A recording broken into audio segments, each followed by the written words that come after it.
I'm your host, Locke, and this is the podcast where we drink, smoke, and bullshit about the life of a historic criminal. Now we're talking outlaws and gangsters. We're not going to cover too many serial killers. That's just a little bit dark for me, and this ain't no true crime podcast. Honestly, you can't call this a history podcast because I'm no historian. I'm just a history fan that does some research and bullshits about it with his friends. So speaking of my friends, let me introduce you to my co-host. So first with us today, we got DC. What up, doe? And then also with us, we got Dan the Man, the Duke. Good morning, Vietnam! See, I did a lean back on that one. I wasn't like all up on the mic. My headphones appreciate it. Thank you. Hey, you asked me if I was ready, and I asked you if you were ready. Now, oh, real quick, game of who's a Robin Williams? You think of Robin Williams, what movie? Actually, see, I don't think of a movie because I'm old. I think of Mork and Mindy. I like it. What do you... I was gonna say Mork and Mindy, but since I'm not gonna copycat, I'll go Good Will Hunting. Mine is Aladdin, so it's completely different. Complete opposite spectrums of the. But another odd one that I always think of, nobody else saying, Cadillac Man. I don't think I've ever even seen that one. He's a car salesman, and Tim Robbins comes in and holds everyone hostage because his old lady's cheating on him with another salesman. Either way, it's good. And Robin Williams, he's good in it. I think most of the Robin Williams I like is a little bit more toned down. Like Mork and Mindy was odd, but it wasn't the wild, rambunctious version that he does. I like my Robin Williams tamer. So that was Robin Williams and talk. Say hello to the bad guy, breaks down Robert. That's a good guy, dude. We don't cover good guys. Oh, but you know what? Sometimes I go by the name Dan the Man Levitan, and that is from Good Morning, Vietnam. Oh, is it? Yep. I just thought it rhymed, and you were simple. I got us a drink to all try out. We drink whiskey on here a lot. I'm a whiskey drinker. I prefer bourbon. Oddly enough, I've never had scotch, which is just whiskey from Scotland, right? Yeah, well, I've learned, because I used to be one of those people that didn't know, like, whiskey, bourbon, scotch, all this sort of shit. But they're all whiskey. It's like, you know, the classic, every thumb is a finger, not every finger is a thumb. Like, bourbon is whiskey, scotch is whiskey, Pacific. So I really love whiskey in all its forms, I think. So this thumb is a single malt scotch by Oban Bay Reserve. But it's a Game of Thrones night watch scotch whiskey. Yeah. Well, we are sitting in a dork dungeon. We talk about like these vicious criminals surrounded by Star Wars toys and... Oh, yeah, we've done plenty of unreleased podcasts strictly about dorky shit. Like, don't make us break into the MCU right now. Right. When we're not talking about criminals, that's pretty much what we are talking about is nerdier shit. I don't know much about what is the single malt. I'm not exactly sure, and I don't know which one's better, a single malt or a double malt. I think it's a lot like whatever you like. Like, if you like the double malt, that's your shit. You like the single malt, that's your shit. I already disclosed this is my first time even drinking scotch. I spent all this time doing the research on the guys. I could have spent like 5 minutes researching this the scotch we're gonna drink. Nah, just pour and drink. Fucking. Look, it's scotch, and it's got the Night's Watch oath. Bro, what else do you need? That's good enough for me. Exactly. It's pretty We good. just said we don't know much about scotch, so it's going back to us drinking that tequila again. You said you like it, decent? Yeah, it's good. It's pretty smooth. And of course, you know, Locke always has some very interesting ice. So I have mines with a little Han Solo ice, but it's good. It's really smooth. My ice is kind of melted. It looks like it was just a mushroom. Well, it was a Death Star. Oh, all right. Why is one side so much fatter than the other? Because you let it sit. Yeah, so it was probably when it was sitting there. That's the part that was part out of the whiskey, is what I'm guessing. Man, fuck you guys and your science. No, but it's pretty good. I mean, I drink the bourbon just because that's what everybody drinks, because I'm mainly drinking with you and you drink bourbon. Like, I never thought I'd be one of the guys, like, yeah, blindfold, I can tell you if it's bourbon or a scotch, probably. Like, this definitely has a distinct taste. And I know a lot of drinkers like, yeah, no shit, everyone can, but give me a break. Someone listening right now does like scotch, and they're like, you fucking idiots. Well, I think nothing. if they take their scotch extra serious and that's their shit, they're probably not getting the Game of Thrones themed ones. It is supposed to be a good scotch, though. That's one thing we mentioned earlier, like off mic, we were talking about the Game of Thrones beer. They did their beer through Omegang. It's a smart thing. Like, a lot of times people used to go cheaper and expect your brand to sell it. Mm-hmm. A lot of people nowadays are putting their brand on good shit. Yeah. So, especially Game of Thrones. Not on their endings, but... Ooh, sick burn. So I guess try to move past my nerdy fucking comments. We'll get back into some criminals so I can thug this up a little bit. No, I like it. You know what? Now I'm gonna get extra.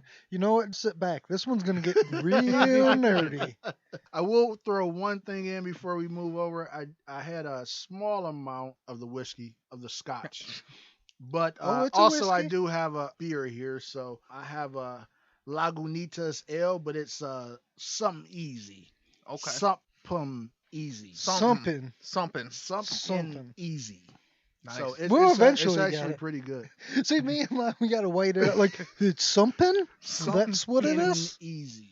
I like a little Lagunitas Plus. What's the style? Why is it different than the normal one? I don't know what all was done. I don't know. I think there are other one I drink. I don't think it's an ale. I think it's a. It's an IPA. Yeah, I think it's an IPA. I mean, IPA is still ale. That's what the A in IPA is.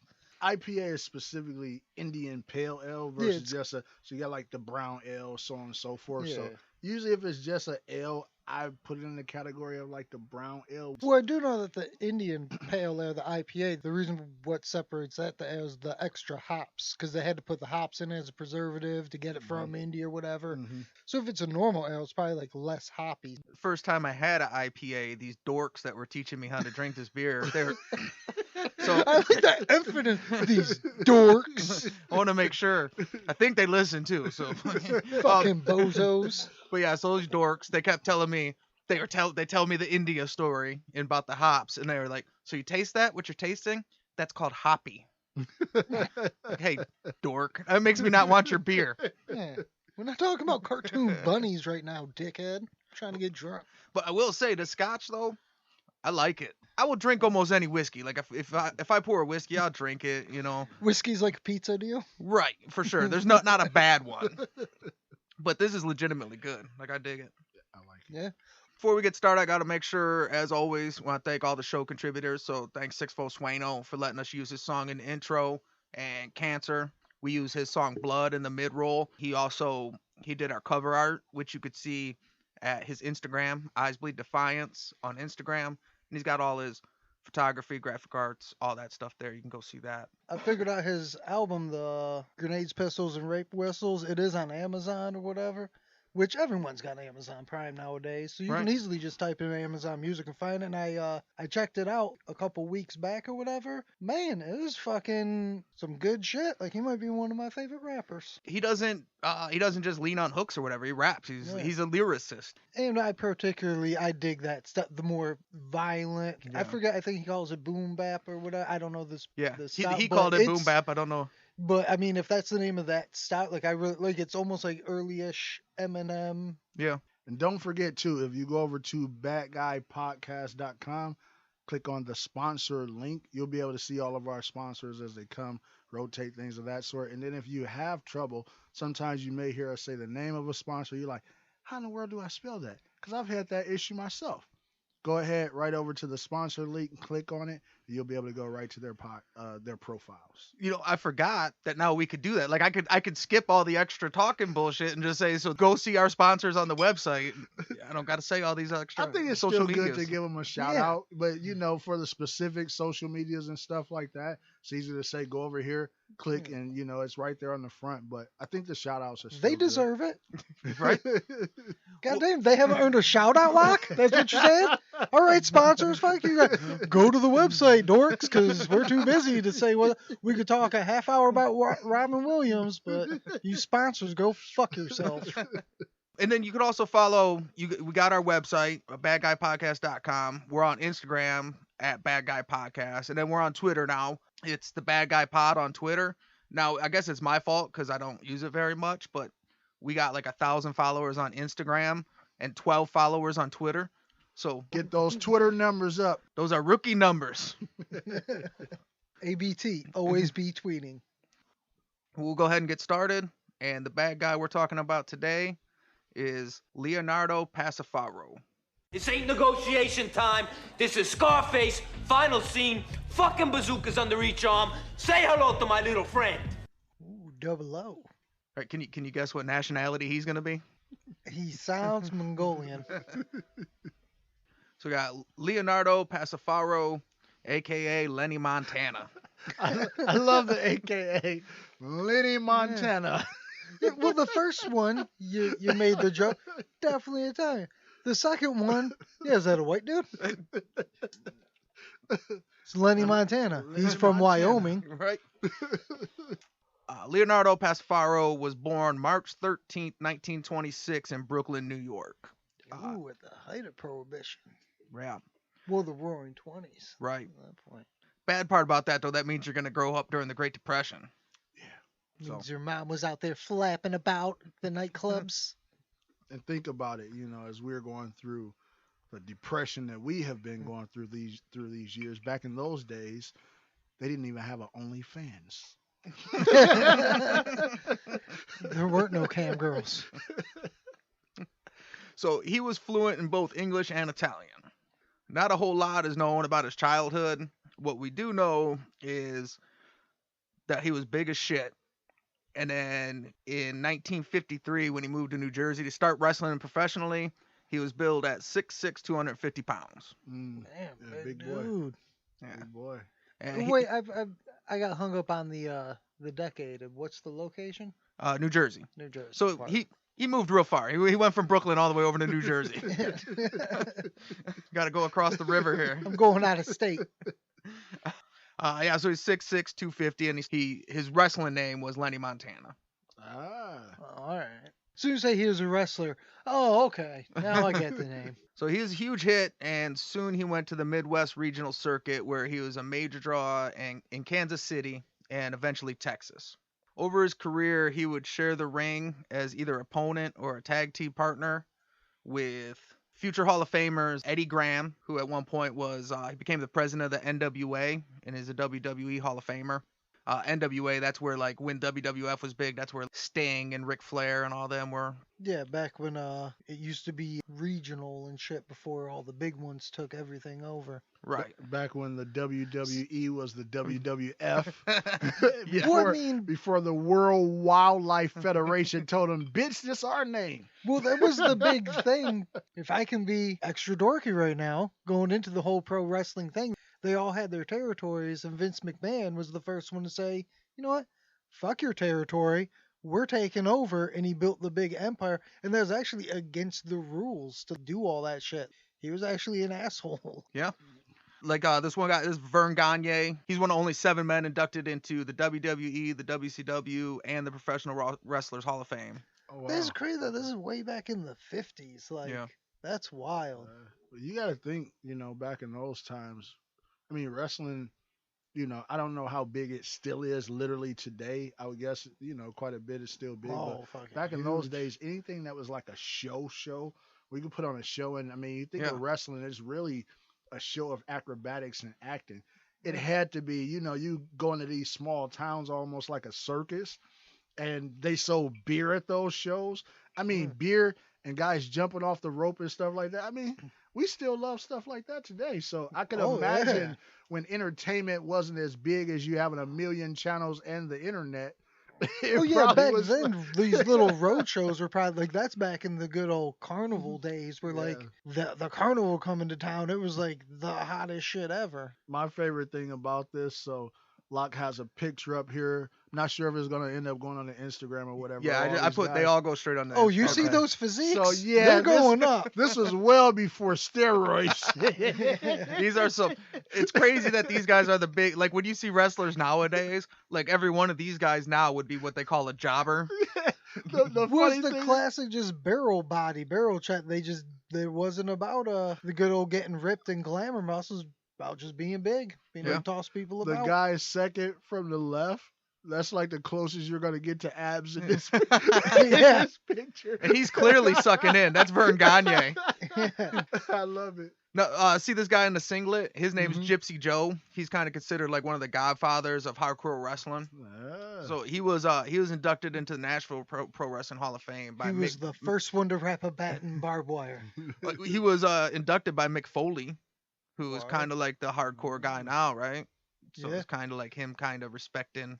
Well, was at this point McFoley's the old retired guy, I think. It's crazy when you see the Gypsy Joe pictures, because like you're talking about like the old schoolness of it. Mm-hmm. You're used to seeing that stuff now, but there's some picture, but it's in the 50s and 60s when people weren't doing that, like, you know, up against some like old 50s fence. Yeah. Like, oh man, whoa, Gypsy Joe. That's hilarious. Lenny Montana, he eventually becomes AWA Tag Team Champs with a guy named Hardboiled Haggerty in 1960.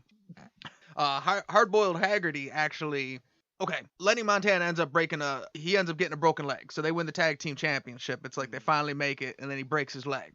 So this Hardboiled Haggerty guy has to pick up a different wrestler as his Tag Team Champion. Mm-hmm. He goes on to become like an international sensation. Like he's like a wrestling all over the world, like in the 60s and shit. He gets on TV roles. He was on Kung Fu, Get Smart, Happy Days, Bob Newhart. Like, oh wow. Like he was on all this different shit.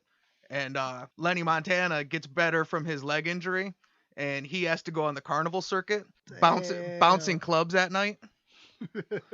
Oh, so he probably has a healthy mindset and doesn't hold on to resentment and isn't all pissed off at all. I mean, he thinks that's sweet. Like, oh, that worked out real well. How did he break his leg? Does it say exactly? It doesn't say exactly. I'm sure just. I hope it was something dumb. It was just something real stupid happened and just fucked up his whole life. Well, see, what happened was it was the very, very first steel cage match. Yeah. And he jumped off of the top of the steel cage, and the ring just wasn't built that well. Wasn't enough spring to it. He went right through the ring. That's my story. I'm sticking with it. He said, hey, Hardboiled, I got an idea. Old Gypsy Joe, he's talking me into doing a tables, ladders, and chairs match. The first one ever. No, Lenny, I told you that's stupid. You're going to hurt yourself, and then we're not going to make it. You're going to injure yourself, then we get kicked off the store. No, I don't know, Hardboiled. I think it'll be real neato if we get... Gypsy Joe said it would be badass. He's got chairs and ladders. We're going to do it. He got a whole spool of barbed wire. No, Lenny, that's stupid. You know nothing, Hardboiled. Yeah, this Hardboiled Haggerty's holding me back. Shit. I could be getting hit with bricks with Gypsy Joe. Exactly. Well, that's fucked up because the more I think, like Gypsy Joe, Hardboiled Haggerty. Yeah, I'm Lenny. Lenny Montana. Lenny Montana. I guess if he's named after a state. He was gigantic, though. So I think that kind of eliminated some of it. And when he was big, he was... Nobody wanted to tell him that's a horrible name. He was like a huge draw. Like one of his things. So for a while, his shtick was he was so big, he'd hurry up and pin the guy in like 1 minute. So he beat their ass. Like that's his shtick. Is like, yeah, I just dominate everybody. Yeah. So he was the old school Andre the Giant? Yes. It's like the original Tyson effect. You go out to see Tyson, knock a guy out in like 30 seconds. Listen, I will pin this guy in under a minute. Guaranteed. Lenny Montana. You got to say his name like that, though. Lenny Montana.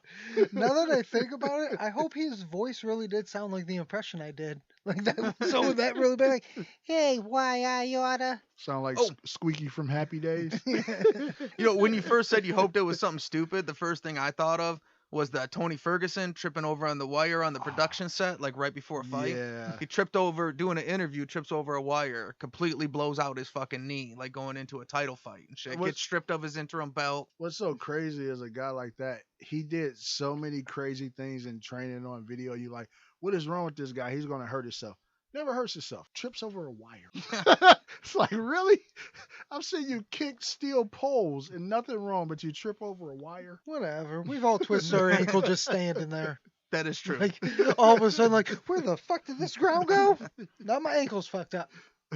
Lenny really only hits the carnival circuit for so long, and he goes into semi-retirement. He would only wrestle occasionally if there's a big enough opportunity. He attempted to move into acting. He met with casting agents in Hollywood. They secured him one uncredited role. And by the late 60s, he ends up returning to Brooklyn. Now he's no longer young, so now he's 6'6". He's over 300 pounds. He's a really big boy. And he's got limited work options. All he's ever done as an adult is wrestle. So he begins working as an enforcer for the Colombo family. Hey, that's a good way to transition. I mean, what else you gonna do? Yeah, I mean, you're a big dude. You're too old to be doing some physical shit now. You're like, I'll beat people up. I'm in. I'll do it. I mean, think about it. When you have a guy like that kind of behind you, he really doesn't even need to beat people up. It's an intimidation factor. That's what I was Yeah. just thinking. He's like the old school cartoon, like where like the little guy would come walking up, and then just the big hulking guy would just be standing by him. Like I remember I That's used it. to work with this guy, right? This was some years ago, probably almost 10 years ago. He was from the Ukraine and he had a really heavy accent. And so he was like, imagine Fedor. He had like a Fedor type bite. Like he was wide and just solid. But it wasn't like Rip was just like a big solid guy. And he would always wear like a tight leather coat with like a hoodie under it. Mm-hmm.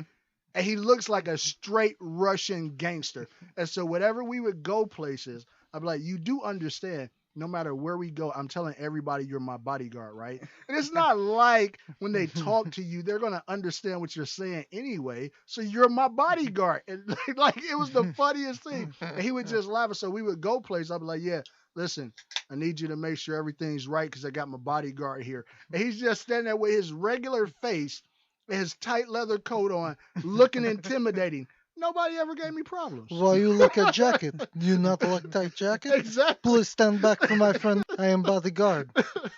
Stand back or I shall move you back. You had your own Lenny Montana before you knew Lenny Exactly. Montana was a thing. Exactly. What they don't know is he couldn't beat him up because his arms couldn't move aerodynamic in that jacket. With the jacket. Don't make me move. This is my third jacket this week. So after working a while for Enforcer in the Colombo family, he progresses to arson. He's got a unique skill set in arson. It has an arsonist. Being big and setting shit on fire. It's so good because usually, like, when you set fires, you want to be a little incognito, not be seen. You just see this big, gumpy dude, like, just running away from the thing. Oh, I broke my leg again, trying to jump off a porch and shit. Like, Maybe that was a part of the stick, though, right? It's like if you see a fire, you're like, wow, who set that fire? You run to the fire. And it's this big lurch dude just walking away really slow. Like, couldn't have been that guy. oh, look at this. That tree's trying to get away from the fire. It must not want to get caught. He's got a very unique style when it comes to his arson. So he preferred two methods. So one was he would take a kerosene-soaked tampon and tie it to a mouse's tail and let it loose through a house. Wow. Okay. So that was one move he liked to do. Mm-hmm. And the other one was he'd take these long burn candles and set them in cuckoo clocks with a time, and when the bird would pop out, it would knock over the candle and it light stuff on fire. Those are pretty smart. He was Pee Wee Hermaning his arson? What is that called? A rube? Yeah, Oh, it's like the name of a dude, the Rubicon test Or, track or some shit. Yeah, shit, now I can't think of that word at all. I'm gonna blame it on the scotch, not Right. on stupidity. But no, that's great. He just Is it Rube Goldberg? something like it, yeah. So, but yeah, that's crazy. Like those are his two ways. Two ways. Nobody the fuck that like some real weird a candle on a cuckoo clock. Well, think about it. I like it because we just talked about how crazy it would be him being so big trying to get away from this fire. Both of those give him time. He walks away really slow. Think about the cuckoo clock. Regular candle just burning. You set it based on whenever it comes. The cuckoo clock can go out 20 minutes from now. Listen, you're far away. And the mouse, you got to figure the mouse is going to run. It's going to run in the wall somewhere. Fire's going to start slowly with smoke in the wall. That guy was brilliant. See, I mean, it said he was good at it, right? I mean, that was his jam. I mean, now I'm gonna go the opposite way. I'm gonna take back this voice, and I'm making more of just a meathead. Just hey, was it like I imagine him going into like when he first thought of it. I bet you he was just gonna light something. Then just he saw the clock. He's like, oh, cuckoo, and like just went over there and did it and just figured it out. Spoiler alert, you're getting warmer. Wait, you mean the guy who was wrestling ended up breaking his leg and going nowhere is kind of stupid? Shocker. As he expands his activities, he ends up doing a short stint at Rikers Island. You know, Rikers Island's like the famous prison right off in New York. Oh, so he's going to college. Yeah. He did fine in Rikers because he was gigantic and he had connections, but... Nobody was raping him in the showers. Right. You can't bring a step stool in there. The guards will notice. But he really, really, really hated it. And there's like a... You know, when we... Well, yeah, those cells are extra small to him. Well, we have this thing with therapy. Like, therapy's come a long way, and there's a lot of... Like, Frank Nitti had the same problem. There was these guys that were true gangsters that after doing time, really struggled with it, and it turns out a lot of them are claustrophobic. But just as a long time ago, and like you said, he's especially big. So that's a small for anybody. You're a giant dude. And yeah, a lot of these guys, like real gangster fucking guys, really would struggle after they did time because they were claustrophobic, and just we didn't know what claustrophobic was per se, so we'd just be like, suck it up, pussy. It's funny too. I was just reading about an article about the only 3 guys to ever escape Rikers Island without being caught, being killed, or them finding the bodies washed up in the river, and it's still like a cold case to this day. Oh damn. Damn. Well, Was it one of wasn't them Lenny. Clint Eastwood? It wasn't. No, it definitely wasn't Lenny. That was Alcatraz, bro. Hey, that's Same why thing. I asked if it was him. It could have been Oh, the you same know what? three. I might have been mistaken. It might have been Alcatraz. That sounds more like it, because I feel like you could make the swim from Might have been. Rikers to New York. I have to go back and look at it now. Well, I mean, so far we've been very spot on with all of the facts that we've been given. We're no historians, okay? Locke's the only one that has to pay attention to actually getting shit right, and Uh, even he's fucked up on the scotch, I think. right? It happens every time. Yeah. I hear it when I edit. I get it. So he comes out, and now he's officially done some time, and he works his way up to personal security for the top-ranking Colombo members. So what we're going to do, we're going to take a quick smoke break, we'll refill our drinks, and we'll be back in a minute.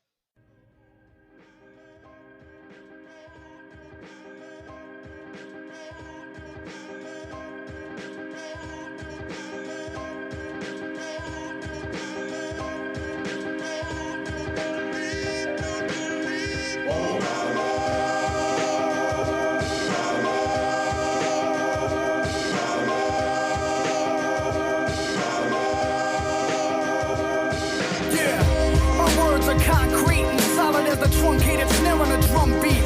Solid as the sound of gun claps in the cross streets. We puffin' on the smoke of genocide and we all chief. More solid than Nostradamus' ominous forecast. I'm spitting in all caps, you listen in all facts. I'm talking about airstrikes, ranks, mines, missiles, tanks, kids in bandanas and masks, waving pistols and max. We'll overthrow the government one day. Matter of fact, grab a gun, we'll see you next Sunday. I'm the antithesis of conformity. I can weather the storm, storm like the beach in Normandy. I'ma ring the alarm like my blood is thicker than boat rope, thicker than a brick, put the game in a chokehold, thicker than the water under refugees' hope floats. I'm thicker than the cake in the Dominicans' coke notes. Yeah, my soul is darker than warfare and heavy as the chassis on a 62 Corvair. Slipping through the cracks, you know the system ain't all fair. I had to steal a 50 just to give me some bus fare. I'm out of here.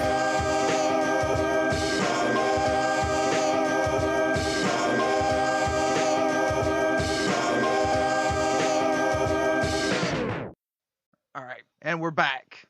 I've been sticking to my diet beer pretty good, but I was always having to drink the two-hearted for a long time, or the half-hearted. You know what I mean? Like because that was kind of the only diet craft beer. I was working in Lansing the other day, and I found this Shorts Brew light craft beer pack. I got this Shorts Brew. It's called Furry Buddy, but it's got this little baby bear on it. And shit. But it's a light stout. I love shorts. A light stout. I don't think No, I take that back. I did have a light stout before. Dragon Milk Stout. The one that's like, I don't know, 12% alcohol or whatever the heck it is. And $9 a bottle. They make a light one of that. And it's the logo is the same, but the can is like a lighter color. It's almost like a cream color.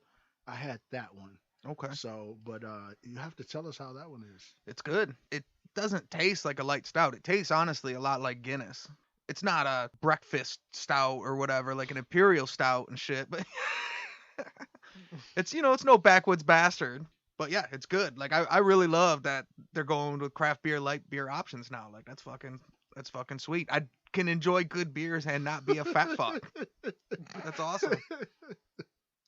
I do have another beer lined up, but I didn't open it yet because I started off drinking the scotch that we had, and so I actually haven't finished my Lagunitas, but I do have a Dogfish Head 60-minute IPA on standby, so you might hear me crack it in this next session. That's all right. Lenny's just getting started. We got time. So when we left off, he's now out of Rikers, and he's working as a bodyguard for the top echelon of the Colombo family. In 1970, Joe Colombo, the boss of the former Profaci family, created the Italian-American Civil Rights League. He claimed that the government and the FBI was biased against the Italian-American community for regularly arresting Italians and accusing them of being gangsters and criminals. So while this guy's the head of... He's the head of the Colombo family. What better cover?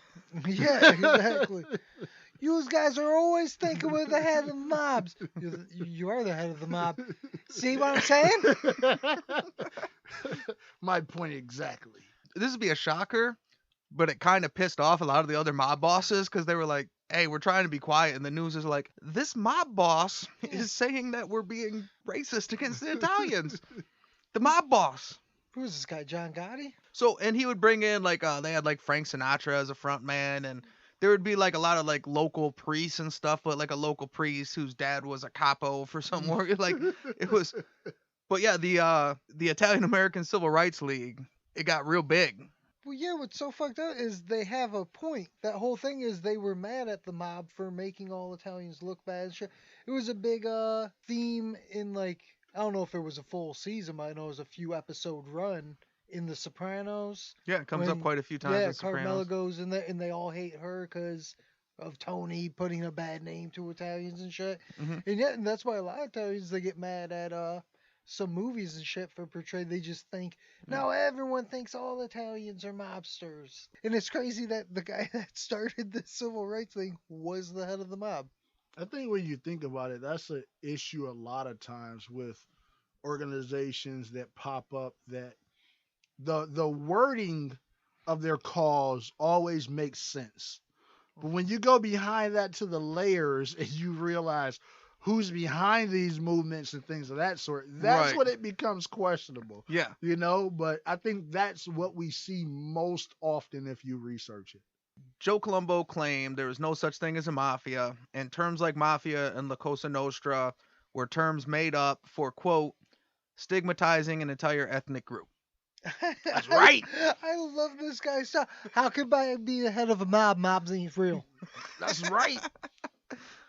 So they picketed the FBI headquarters. So the mob is outside of the FBI picketing the... Holy shit. And we think 2020 is crazy? The mob is outside of... Hell no, we won't go. Well, I mean, you see in this, like, you see that it looks like a legit political, like, a setup. That behind that guy is a big flight that's a big float that they brought to a protest. They had their shit. Well, and because, you know, they're mobsters, so they got the money. They don't dick around when it comes to accessories. We got the florist union in our pocket. They threw an Italian rally in Columbus Circle, which was attended by 50,000 people. They used boycotts and protests against Ford Motor Company. I still didn't say it right. Against the Ford Motor Company. Against Ford. Or as people around here say, Fords. Fords, yeah. Because the company was sponsoring a television show called The FBI, which portrayed the mafia in a derogatory way. How dare they badmouth the mob? I mean, the mob's not real. I love the logo, too. Like, with the American flag, the Italian flag, and then the one in the middle, unity. They put a lot of thought into this. Yeah. Well, that's what I'm saying. Like, he wasn't bullshitting. Right. Well, I mean, I've heard of, because you even said that, like, the Italian-American Civil, right? Like, that is a famous, giant organ. Like, they have 50,000 people. Not all of them are with the mob. It's just crazy that while this is happening, the fucking mob is... Well, it started by Joe Colombo. Yeah. You have Joe Colombo protesting the FBI. That's not how this works, man. That's like, have you ever seen, like, when those things would go around about people that are in, like, Congress or on the Supreme Court and stuff like that. Like, people that make and enforce rules, and then they show all of their criminal histories. Mm-hmm. Same thing. Yeah. No different. Like, all of these guys are criminals. Yes. This is who enforces the rules on you. You only want to audit me because I'm Italian, huh? No, this has nothing about my books. They boycotted Alka-Seltzer for the commercial that was, it's with a famous commercial, Mamma Mia, that's a spicy meatball. Oh, really? Yeah. Oh. They boycotted and protested Alka-Seltzer. These meatballs are nowhere near spicy enough for make me cry for Mamma Mia. And That's crazy. They boycotted for Mamma Mia. so I mean, you hear that, Mamma Mia? That's a spicy meatball. That's an Wow. Alka-Seltzer commercial that Joe Colombo was like, no. I'm gonna tell you No. This what's is the funny. mob with Ultra PC. This is what the fuck had to do that break legs. Like words hurt. Like what the fuck? I'm gonna tell you what's funny. Like I vaguely remember that from a commercial. I doubt if it was Alka-Seltzer, but I vaguely remember that I from a think commercial. that's just in the zeitgeist. That's a spicy meatball. That's just in the zeitgeist. That's been quoted so many You're times. right. The video, it's on YouTube. I could probably, I'll put the link in the show notes. But yeah, it's Mamma Mia. it's pretty bad. What's funny is you can find the uncut version where they're on take like 56 of these. Are you serious? Yeah. We also we boycott Nintendo. We do not like the way that Mario portrays Italians. We are not all plumbers, and we do not like overalls. They successfully forced Macy's to remove a board game called the Godfather game. What the? Yeah. Oh, Like so man. they I mean, it's goofy, but they were getting shit done. I mean, Alka-Seltzer, Ford, Macy's, the FBI, like they didn't do no little shit. Like See, they only this went. But Martin Scorsese, you're cool. This is the problem, though, right? Going back to what I was saying about the people that's behind legitimate things. If you're a regular Italian American, all of this stuff is legitimate.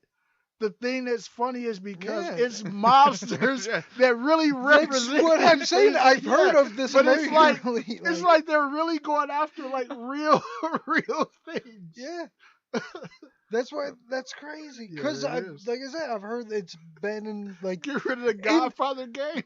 well, no, that's like all this other stuff. The spicy meatball. That's just being against maybe Italian stereotypes in general. But a very specific thing is they were against the mob for making. It's almost like the way we wish more cops were, like against the bad ones for making them all look bad. Like they hated the mob for making like specifically. So to know that the mob, Dude, like, what mob?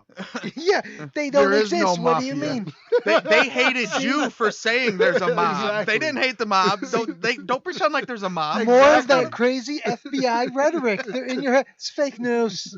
The mafia, fake news. Lacostra, no what? In 1971, they set their sights on the movie The Godfather. Now, it was an adaptation of Mario Puzo's best-selling novel, directed by Francis Ford Coppola, and they set to film it in New York. Wait, where'd the board game come from? Wasn't that based off the movie? Well, when I said it, I said eventually. Oh. Like, so that was, like, I was just kind of running down the list 'Cause of... now I just had my timeline was off. It was named after a book and a board game? Well, The Godfather was a book before it was a movie. Yeah. So, I mean, they might have made the board game off the book, but, I mean, either way, they didn't like that. And they thought the film emphasized stereotypes about Italian Americans, and they threatened them with production. They threatened the production with protest pickets and union strikes. And then the producer Al Ruddy also reported receiving unanimous threats of violence and destruction and theft of the production sets and equipment. So they go there, and there'd be like protesters from the American Civil Rights or the Italian American Civil Rights League that said, "We're going to protest. We're going to shut this down." And then they leave, and they would get like their windows would get smashed out, or they get a note that say "shut it down." Like, so they were getting it both angles. They were getting it from the league, and then both sides of Colombo. I love the threat So, of would you- theft. Like, listen, if you don't do, that equipment, I'll steal that camera. All you of better it. shut this shit down. So, all right, we don't get super political, but I am seeing a through line here, and I just want to throw this out there. All right, so what you're saying is, during the day, they would go out there and they would protest and be peaceful or whatever. Then at nighttime, the other half would come out and do the rioting and break stuff. But it wasn't the protest, it was the mob that we don't like doing it. Right. And I bet you the protesters got in trouble like they broke everything. Yeah. Like it was the entire Italian American Civil Rights League doing it, not just those select few. It's like if you have a basketball team, right? You have your star players and they go out there and score. You don't want them to get hurt. And then you have those people you put in just to foul the other team, like Hack-a-Shack, right? Yeah. You're not gonna put your best guy out there Yeah. at Hack-a-Shack. That's when you throw out your Lenny Montanas. Exactly. We need your 5 fouls. Yeah.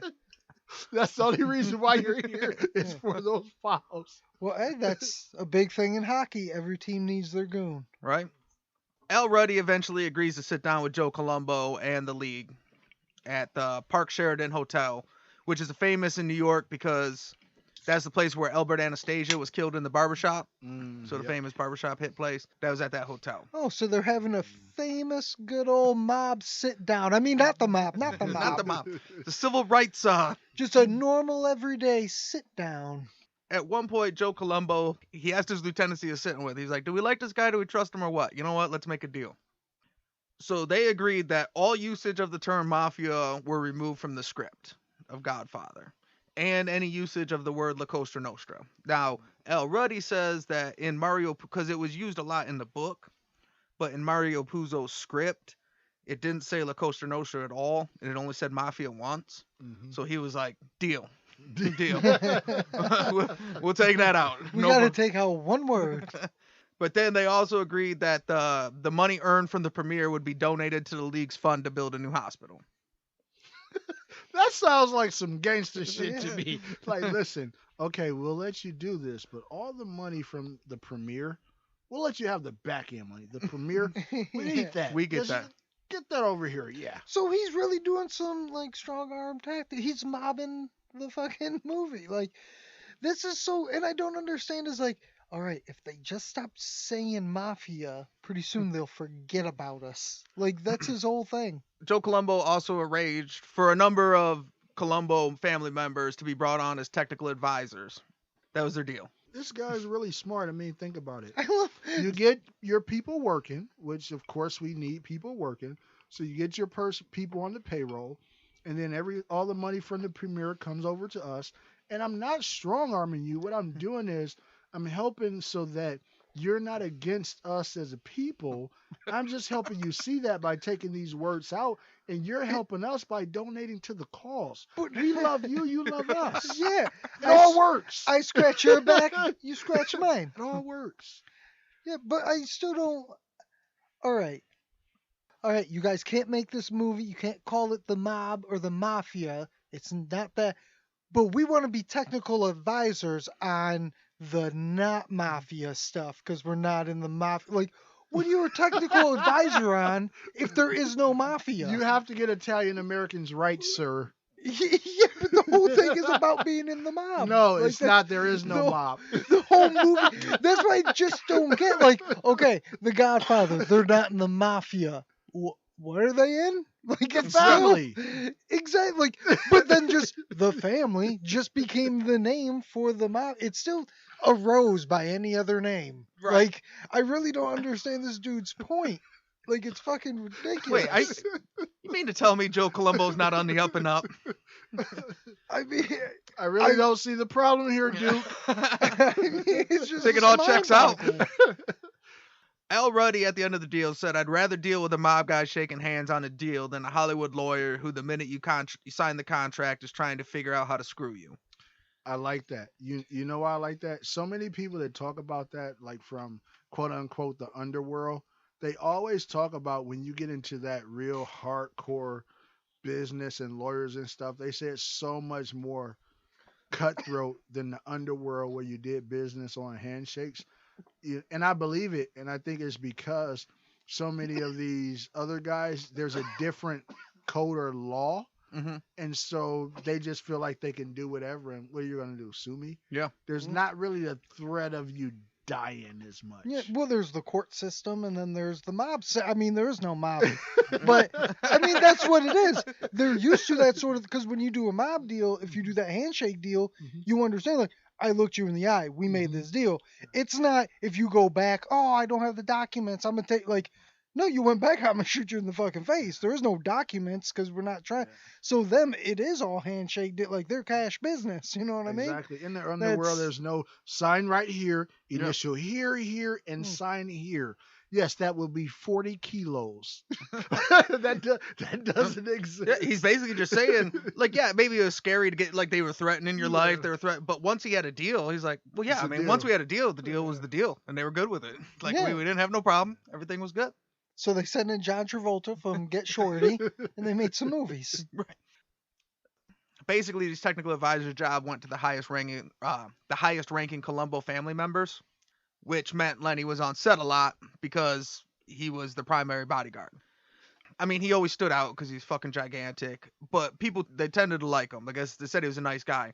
He was a big Italian John Coffey. There was a quote about him on set that said, Lenny Montana was well liked on set. He brought a diverse experience, both sweet and, well, cruel.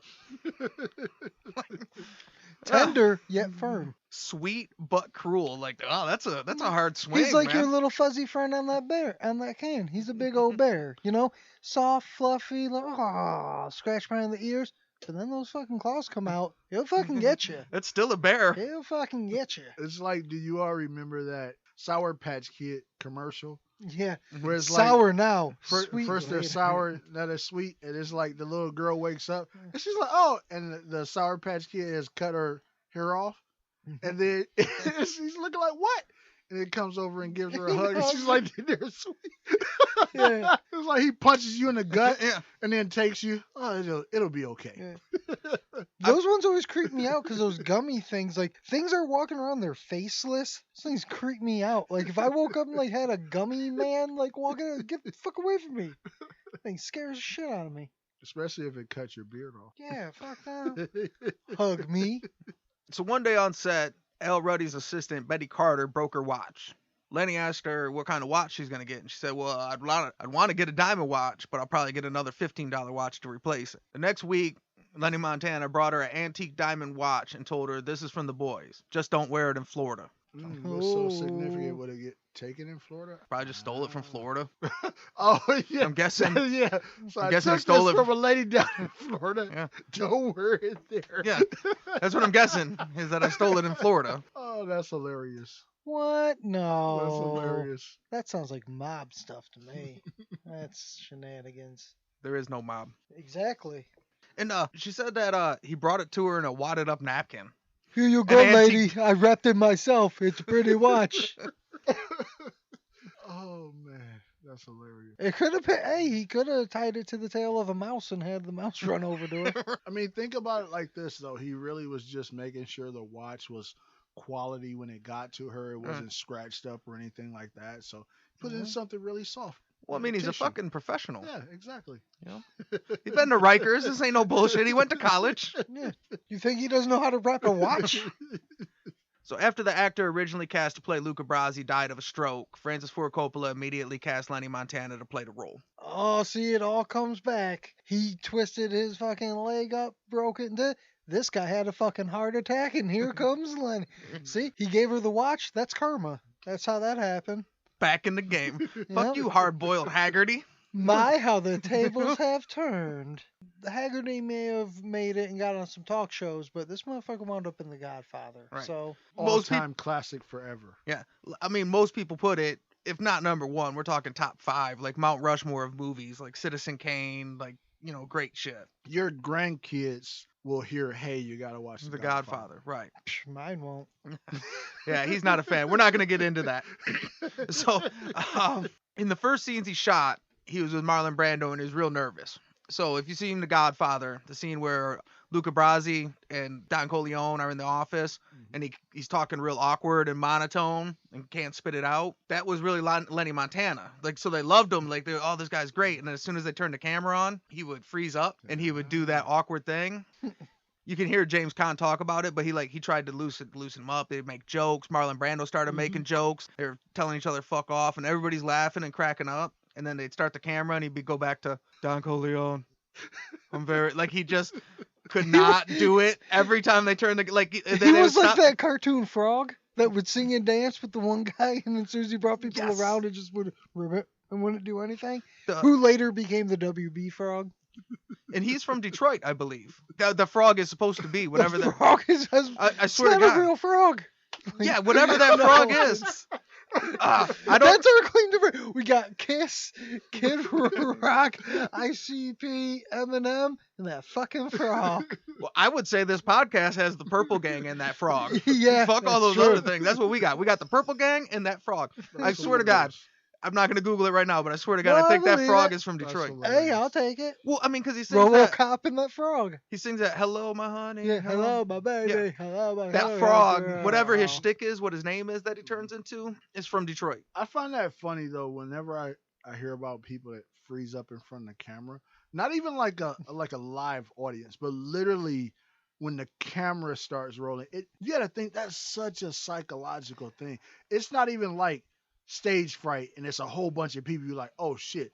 It's really like if it's us three in the room, then we're fine. And then you turn on the camera and the person literally can't talk anymore.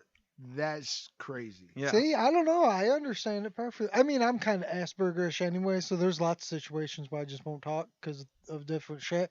But like even us, it took us forever before we got used to having a microphone in our face. A camera's a whole nother. Some people still seem awkward as soon as you put the microphone in their face, like even after doing it for a little while.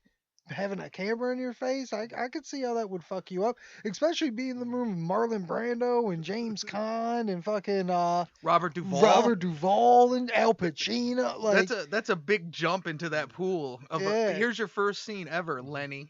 You make a good point. I just don't know that I would freeze up to where I can't talk. I think being a little shy and your full personality not coming out is very different than I can barely get a word out. Well, see, I mean, he did read the line, just your charisma got sucked out, sort of. I'm not saying even I would be that way. I mean, I think having a camera, I mean, like, I would be more focused because I know this is what I'm supposed to be doing or whatever. But, like, yeah, I can understand the people that freeze up. I understand the thought process and not wanting to be there because I hate cameras. And that's why I said you make a good point. I hate microphones, all of this stuff. But it's one of those things where I'm just always a person who's like, oh, I hate that. I don't want to do that. And so many times if the opportunity comes, I'll face that fear. And when I face that fear, it's like, I'm not going to say it's 100% everything that's me, but it's like, I'm not going to freeze up and not talk. You know what I mean? Well, they end up shooting what we see first. The outside scenes at the wedding were actually shot later. So after they had this terrible footage of him like barely getting through his words, they wrote in the part of him sitting in the corner, reading the lines to practice and showing that he was nervous and stuff. They just wrote that in to explain why he would be so awkward in there. So it didn't just seem like he was this weird guy. I love that. That's what they had to do. You can't cut his part. I know we were going to let this guy in, but let's scratch that. He's out. So you know that deal we had, and you know how we talked about there's no mob? The family wouldn't like that. Oh, okay. Oh, that's different. I think he thought he could do it. Yeah. You know what I mean? Like he wasn't not used to the stage. He was a wrestler for a long time. You know what I mean? That's part of the what gig. I'm saying. I'm kind of making these jokes, but like we said, like he twisted his ankle and missed out. His partner went on to be I bet you a part of him, like, this is his chance to be in this movie. Like, I bet you there's some reality to that. He's like Jack McGurn on that 8th hole. Like, fuck. Yeah, I mean, that would really fuck you up to think like you were right there before. That's like leaving the band and then they hit with their big like song and then they're on the radio like, motherfucker. Pete Best and shit. Yeah, like, so he had to have been holding on to that. There's no way he wasn't. But see, that's the thing, and we were kind of talking about this a little bit before the podcast. That's one of those things where there's so many things that people think you can just do. Like, oh, you can just do this because technically you can. But charisma and personalities mean a lot in you being successful in anything that's front facing. I don't care if it's sales, movies, with it. It means a lot. And if you're not the person that can bring that out, you probably should take a role behind the scenes. What he should have said was, I want a director's chair and get me paid off of that. You know, then the story could be, and then he became one of the great directors of The Godfather. And you won't even know that he's a dork that can't talk. Right. You know well, that's I mean? what Hesh from The Sopranos, he made all his money off writer's credits. See? Just give me a writer's There credit you go. and stuff. Like he made all these Motown records or whatever and just gave himself a writer's credit. That's how you do it. Yeah. Despite the difficulties the movie comes out, obviously, I don't know if you guys knew this, Godfather's a hit. I heard something about that. The line Luca Brasi sleeps with the fishes is giant, and The Godfather was so well done that people just thought, like, dude, this Luca Brasi character is perfect. They didn't know that he was just really Lenny Montana, and then they wrote around that. Mm-hmm. They were like, dude, this guy killed that role. So Lenny Montana retires from the mob. And over the next 10 years, I'm going to Hollywood. He did 14 movies in 10 years and shit. Wait a minute. So Wow, so he really found out that camera work, huh? So he was allowed to retire. Now, is this because he had a specialized position in the mob? It's because As the an mob no longer arsonist? exists. The mob doesn't exist. Retire from what? What do you mean? That's a good What, point. what do you mean? Never mind. Scratch my question. I'm guessing he wasn't made. That's true too. I mean, and what are you going to do? He probably wasn't too useful. And he was a Colombo guy. Colombo, he got killed at a Columbus Day rally protest for the civil rights Italian American fucking. Like a year later, like in 71, Joe Colombo got popped doing some anti fucking. Damn it. Well, at least, hey, he died doing what he loved. That's true. Well, I mean, technically, the head of the mob died at an anti-mob rally. Right? I mean, He acted with. He was in a movie with Jackie Chan. He was in Matilda with Elliot Gould. He was in The Jerk with Steve Martin. oh, I've shit. seen all those Oh, movies. he was probably in the Don't pool scene remember when the mobsters come in there. I think he was like Hood 2. Yeah. You know, it was 'Cause like That's the only part I can think where big Bad Guy mobsters come. But yeah, I remember by the pool. That's when Steve Martin does karate and beats them all up. He was in TV appearances with Richard Gere, Telly Savalas, Frank Sinatra, and Tom Selleck. Oh shit! Tom Selleck, Magnum PI yeah, himself. he was in Magnum PI. That's what he was on. Oh shit! In 1982, he co-wrote and appeared in a movie named Blood Song, and that was his last role before He he got retired. that Raiders credit. Nice. Well, you know what? After the PI thing, the mustache, I wanted to ride in the car. Couldn't fit 6'6", Ferrari. I want to go for the writer's credit. I think this is the end of my road as an actor. I've rode this out as far as I can. I just got upstaged by a fucking mustache. I'm out. He died in 1992 of a heart attack at the age of 66. Damn. Same year as Aladdin, my favorite Robin Williams movie. It all comes back around, man. The funny thing, though, is especially at those times, and I don't know why, but really big guys usually always die of heart attacks, and they don't make it like really Well, old. because that blood's gotta go a far way, my man. That's true. That's true. And that's a big ass dude. I mean, that is for real. That's why larger dogs, that heart just has to pump more and more. Like, That's true. that's why it's an anomaly to grow that big. Because, I mean, nature's like, no, you can't, like, sustain this. This isn't structurally sound. Like, this plumbing, like, that's got to go a long fucking way. Well, that's the story of Lenny Montana. So say good night to the bad guy. Come on. The last time you're gonna see a bad guy like this again, let me tell you. The first thing, I mean, we all know what Luca Brasi looks like, so I could just show the pictures now. But I got some pictures of him when he was younger, too. But you guys got any ideas of, he's been in a movie, but obviously that was also, early 70s and shit. So if we're remaking The Godfather or somebody's got to play Lenny Montana in a story, you guys got an idea of who would you cast to play Lenny Montana? I already know exactly who I would cast. It's not going to be an actor. Of course not. I want Antonio Silva to play Lenny Montana. That's actually not bad. I mean, that's not great because in my mind, I'm just going through professional wrestlers in my head, like who could play. Because I mean, really, just a big dude. Yeah. Like that's really all you need. Here's a picture of Lenny Montana outside the Godfather. I'll just say 2. Kevin. No, couldn't be Kevin Nash. I thought Kevin Nash for a second. But yeah, but when you see him, he looks like a big ass Tony Shalhoub. Who's Tony Shalhoub? Monk. He was Monk.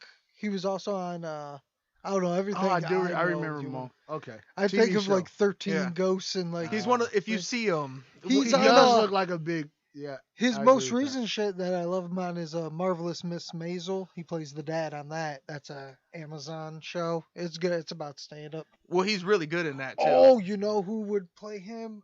He's an Ant-Man. He's the stepdad. He was also in Boardwalk Empire too. He's the guy from the other guys, the desk pop guy, right? Yeah.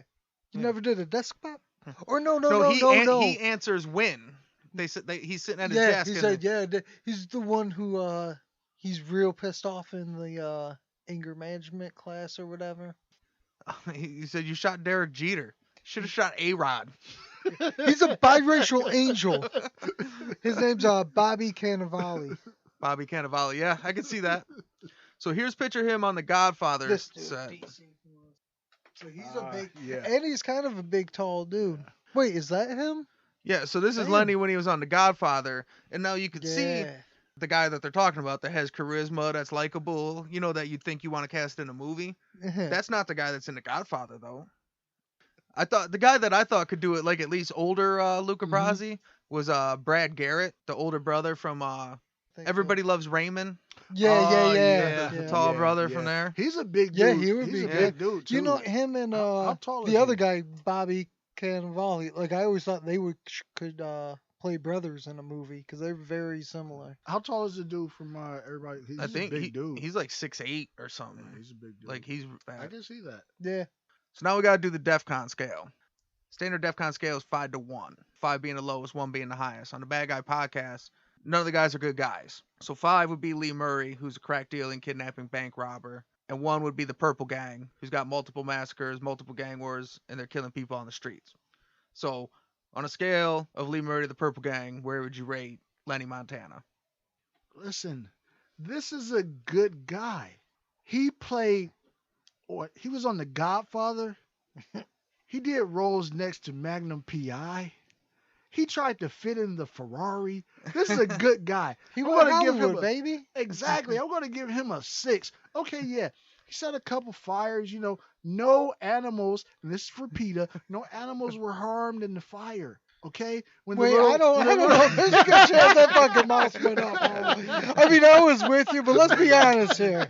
Listen, we got to do this for PETA. That was rodent flambe, right? Fire. No. I should have put that in the legend has it part, and then we could still fucking not credit him with that. But yeah, I mean, the cuckoos and the cuckoo clocks were also harmed. Exactly. I don't think they flew the cuckoo. For the nature of the people that we usually cover, I don't hear a lot of things about it. It sounds like he was really hired, almost like for what I was saying before, as an intimidation factor. And even with some of the fires, it might have been kind of an intimidation thing rather than going out there murdering people, things of that sort. And he sounds like a guy that really didn't want to be a part of that life or was trying to get out, but it was the only thing he could do with his failed career as a wrestler and a circus actor. So, I'm going to give him a solid 5. I just don't think he was that bad of a guy. Oh, I concur. 100%. I'm with you. Let's give him a 7. He straight up, all he did was be big. Still lived like a long life. Shit, he was like 50 or something. 66. Yeah. Well, no. When he went and became in the mob, he was like an older guy when he went in the mob. Yeah, he was just big and he was out of luck and he couldn't wrestle. No, and the mob was like, "Hey, we can give you a job." And I mean, the mob is the mob. They're not real. But it's like the whole Goodfellas, like, you see them, they got the flashy cars, they got he's down and out, they got the money. All he had to do, even him be the big enforcer guy, we didn't hear a bunch of stories of him. The worst shit is that he set some fires. We didn't even hear about, like, a bunch of deaths that happened resulting in these fires. Yeah. And, I mean, that was really just he was making that money doing that. That's not good, but hey, this is the bad guy. He was like my Ukrainian friend. He was there for intimidation. Well, I don't know what happened. They say action. I freeze up. I don't know. I agree. He's definitely going to be a DEFCON 5. But I think he barely fits on the scale, obviously, compared to what we cover. But I fucking, I just kind of love Lenny Montana. I'm like, well, I don't know. He's technically a Colombo enforcer, yes. Yeah. He falls into the umbrella of shit that I can cover. He was in jail. He did arson. He fucked some shit up. And I mean, I like that. Like, this was a cool ass story. We had fun. Like, he didn't have to be a bad guy to be a worthwhile story. He fits the description of a bad guy, certainly worthy of being on the show, and it was a good ass story. That's right. It's going to the streets. Hey, y'all, it's revolution up in this bitch. Set the alarm, DEFCON 5. Well, I think what's great about this, and I don't think any other like crime podcast or something like that, you'll hear about this guy. And the story is so interesting. I mean, literally from the early days of the pro wrestling scene to being in movies and that, being on popular TV shows and things of that sort, and also being an enforcer and where paths of certain things meet. Like, I'll give you something really interesting. basketball cards. Okay. Okay. And if any of the listeners, which I'm guessing a lot of them are around our age that may have also collected basketball cards. Hoops. It was a Hoops was my brand. I want to say this was a hoops because I don't remember the card being a skybox. I'm not your guys' age. They had the crazy graphics, so I believe this was a hoops. But if you look up, or if you have in your collection, I believe I have one, a Mark Jackson, I believe it was his rookie card in hoops. In the background, sitting floor seat, is the Menendez brothers that killed their parents. And it was like right after they killed their parents. And so anybody that's listening, go and if you don't have one, just go and Google it, like Mark Jackson. I want to say it was his rookie card, Mark Jackson rookie card, but literally the Menendez brothers are there. And it's one of those things where if somebody didn't tell you, it would be no reason for you to be like, hey, was the Menendez brothers ever on a sports car, you know? And I think that same effect is what you get with some of the people we cover here. Yeah. It's great. It's an interesting story. It makes you go, wow. But you would not have known had it not been for the story to even look this person or this incident up. I got the Little Mermaid VHS copy where there's a dick in the castle. Not on the Little Mermaid. Yeah. Disney's bad with that. Like, No, there's for a bunch, real. yeah, There there's is a cover where it's not a straight up, but it definitely is. I forgot I had these extra pictures earlier, but I really, like, I think I might get a copy in the studio of Luca Brasi kicking Jackie Chan. So I'm looking at this Mark Jackson NBA Hoops card, and yeah, I do see the Melendez brothers back there. Yeah, it's always crazy when you we'll just call it Easter eggs, when little Easter eggs come about that you weren't aware of before. Yeah. Well, let's just say hello to the bad guy. Thanks for coming, and thanks for listening.